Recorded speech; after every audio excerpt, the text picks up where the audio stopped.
siang. Iya, Ibu Sugianti ya? Iya, betul. Perkenalkan Ibu, saya Roswatun Kasana, ahli gizi yang bertugas saat ini dirawat inap ini. Apakah Ibu kan belum pernah mendapatkan konseling gizi? Belum. Nah, sekarang saya akan melakukan konseling gizi. Tapi kira-kira waktunya itu 15 menit. Apakah Ibu bersedia? Bersedia. Baik, Bu, di sini kita akan mencari pemecahan masalah gizi yang akan dialami oleh Ibu. Ya. Berdasarkan data yang tersedia, berat badan Ibu itu 75 kilo ya, Bu? Iya.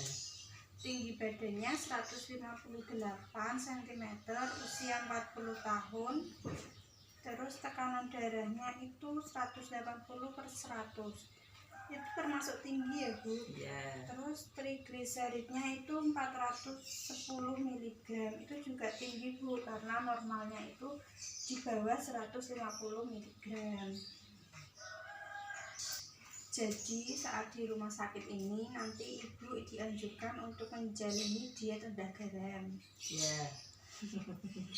Diet rendah garam itu diet dengan pengaturan makan dengan pembatasan pemberian natrium yang berasal dari garam dan penyedap rasa, baking soda maupun baking powder, dan juga makanan yang diawetkan dengan garam.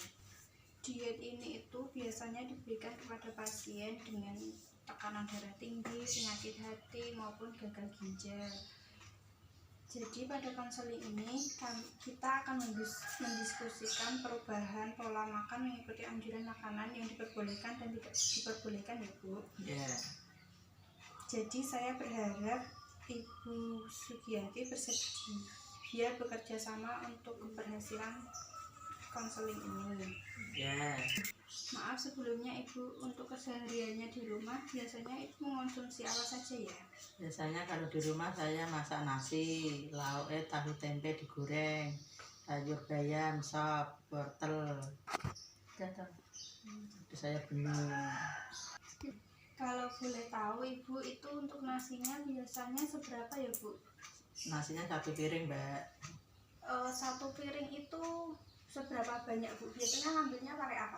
Pakai centong plastik. Satu centong. centong.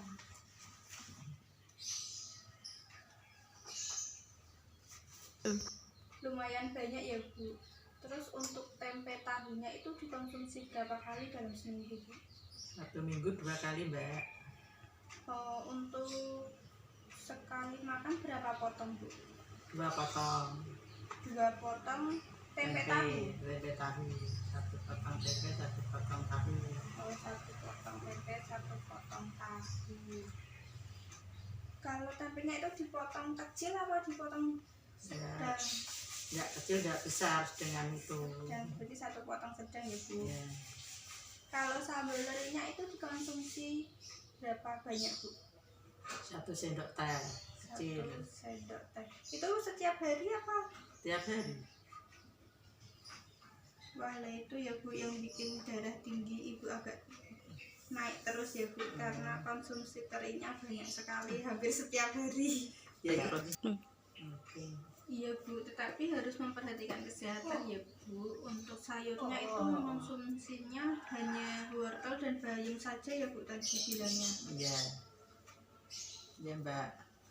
Kenapa nggak suka yang sayur? Itu baik loh, Bu, untuk tubuh. Kalau bisa setiap hari itu makannya harus pakai sayur ya, Bu. Iya, Mbak. Insya Allah.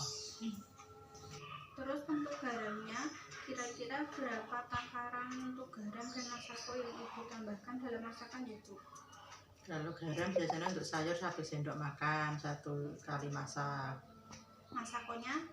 Masaknya 1 bungkus. 1 bungkus. Nah, Kalau untuk cemilannya biasanya Ibu mengonsumsi apa? camilan kadang seminggu 3 kali membuat roti kalau lagi di rumah.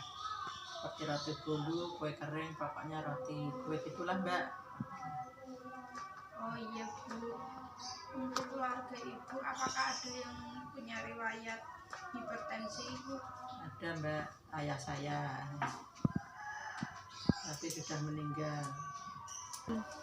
Baik, Bu, setelah mendengar penjelasan dari Ibu tadi, Ibu itu kelebihan asupan natrium yang berasal dari konsumsi garam yang berlebihan dan juga sering menggunakan penyedap rasa.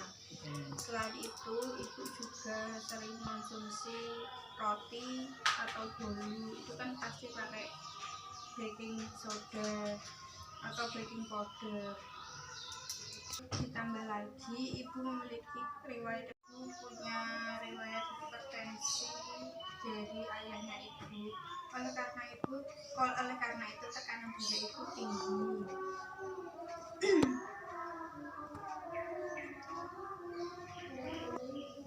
Tekanan darah ibu yang tinggi itu disebabkan oleh kadar natrium yang berlebihan, dan natrium yang berlebih membuat darah ibu menjadi kental sehingga darah dipompa lebih tekan lebih kuat dan menyebabkan tekanan darah ibu naik. Jadi mulai saat ini ibu harus berusaha untuk mengurangi garam dan penyedap rasa ya Bu, dan juga makanan yang tinggi natriumnya. Ibu juga harus mengurangi makanan yang diawetkan dengan garam dapur dan juga makanan kaleng ya Bu. Terus makanan yang tidak dianjurkan untuk ibu konsumsi yaitu biskuit, bagel, roti tawar, keju, sosis, kecap, tauco, terasi, saus tomat, petis, margarin dan mentega, baking soda atau baking powder, ikan asin, dendeng, abon, sayur asin, acar, dan makanan kaleng. Untuk daging, ayam, dan ikannya hanya boleh 2 potong dalam sehari ya Bu. Terus telurnya hanya 1 butir sehari. Sedangkan makanan yang dianjurkan untuk ibu konsumsi itu beras ketan, jagung, kentang, misoa, tepung terigu, kacang hijau, tempe, tahu, terus sama sayur dan buah, sayur bayam, sayur kol, buncis, terus buah alpukat, jeruk itu boleh dikonsumsi setiap hari ya Bu. Ya Mbak. Baik Mbak, akan saya coba di rumah. Berarti saya di rumah nggak boleh masak pakai kecap sama terasi ya Mbak? Iya Bu, betul. Ibu tidak perlu menambahkan kecap dalam oseng-osengnya. Dan juga kalau ibu membeli makanan kemasan itu dilihat dulu label di belakangnya itu natriumnya harus yang rendah ya Bu, itu kurang dari 100 mg. Baik Bu, dari penjelasan saya tadi, apakah ada yang ingin ditanyakan? Sudah Mbak, sudah jelas semuanya. Baik Bu, saya anggap konseling gizi ini sudah selesai ya Bu. Nanti kalau ada yang mau ditanyakan bisa lewat WA saya atau bertanya langsung kepada saya ya Bu. Ya. Nomor WA saya itu mau dicatat apa? Catat nggak apa-apa Mbak.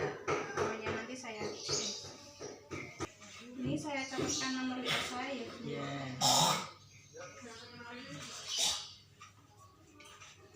Ini nomor WA saya. Terima kasih Mbak. Kalau tidak bisa lewat WA saya atau mau bertanya langsung bisa Bu, nanti saya 2 atau 3 hari ke depan saya kesini lagi. Ya Mbak. Langsung pakai saya ya. Kalau mau lebih jelasnya bisa langsung bertanya kepada saya ya Bu. Nanti 2 atau 3 hari ke depan saya kesini lagi Bu. Baik Mbak, terima kasih informasinya. Iya Bu, sama-sama. Saya permisi dulu ya Bu. Selamat siang. Selamat siang Mbak. Atas waktunya Bu. Iya, sama-sama Mbak.